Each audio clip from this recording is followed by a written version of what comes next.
Pemirsa, kenaikan uang bulanan anggota DPR menuai sorotan masyarakat, tapi pimpinan DPR membantah tidak ada kenaikan gaji, yang ada hanyalah kenaikan tunjangan saja.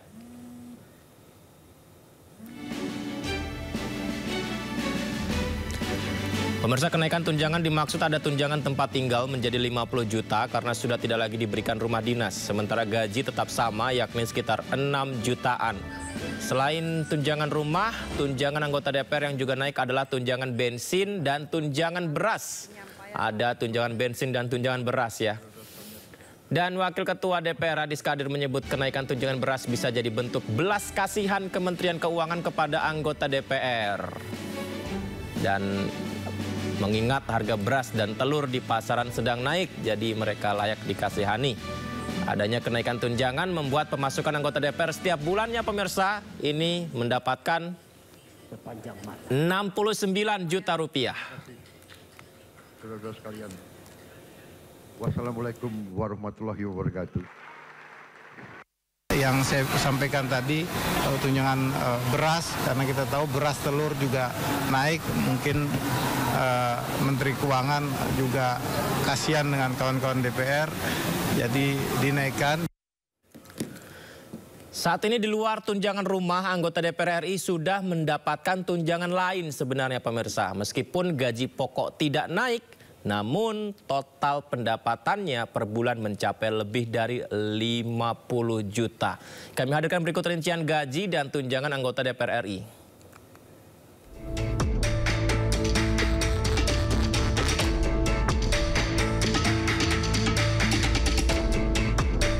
Ketua DPR mendapatkan gaji Rp5.040.000. Sementara Wakil Ketua mendapatkan gaji Rp4.620.000. Untuk anggota DPR RI mendapatkan Rp4,2 juta. Di luar gaji pokok, anggota DPR juga mendapatkan beberapa tunjangan.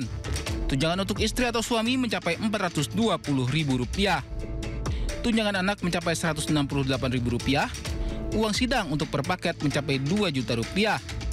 Tunjangan jabatan Rp9,7 juta, tunjangan beras Rp30.090 per orang, dan tunjangan PPH mencapai Rp2.699.813. Anggota DPR RI juga mendapat tunjangan kehormatan sebanyak Rp5.584.000, tunjangan komunikasi mencapai Rp15.554.000, tunjangan pendekatan fungsi pengawasan dan anggaran mencapai Rp3.750.000. Anggota DPR juga mendapatkan bantuan listrik dan telepon sebesar Rp7,7 juta. Sementara anggaran untuk asisten anggota mencapai Rp2.250.000. Total pendapatan per bulan anggota DPR RI saat ini mencapai Rp54.051.903. Jumlah ini diprediksi akan naik dalam RAPBN 2026.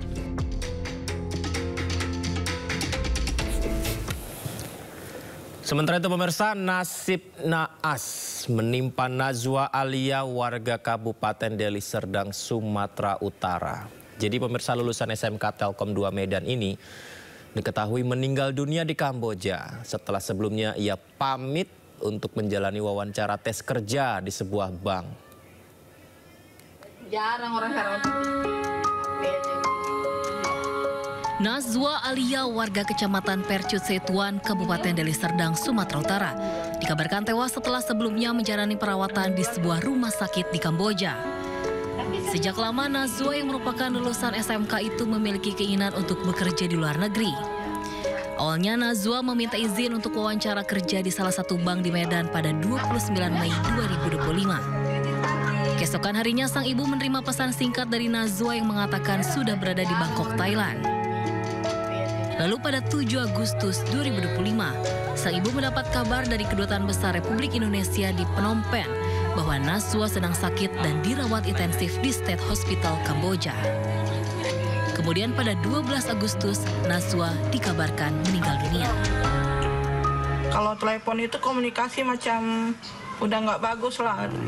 Tiba-tiba dia putuskan percakapan. Saya pastikan lagi deh dengan siapa waktu itu, sendiri katanya kayak gitu. Udah itu dengan kawan yang PKL itulah katanya. Mana itu kawan itu? Terus putus lagi. Kayak gitulah sampai pagi esoknya saya dengar dia mau ke Kamboja. Ini dapat dari Christopher, ini warga negara Inggris. Terus mana rupanya ngabarinya? Dia kabari, yang dengan saya dia kabari. Video ini dia kirim ke adik saya kalau anak saya tuh sudah masuk rumah sakit. Ibu dari Naswa mengaku pasrah karena tak punya uang untuk biaya pemulangan jenazah anaknya yang mencapai $8.500 Amerika atau sekitar 138 juta rupiah. Sambil menahan air mata, ibu dari Nazwa berharap pemerintah dapat turun tangan membantu kepulangan putrinya ke tanah air. Sementara itu, di balik gegap gempita perayaan HUT ke-80 kemerdekaan Republik Indonesia hari Minggu lalu, masih banyak sekali pemirsa pekerjaan rumah pemerintah untuk mewujudkan keadilan sosial bagi seluruh rakyatnya. Salah satunya menyediakan listrik bagi warga desa Derok Faturene, Kabupaten Belu, Nusa Tenggara Timur.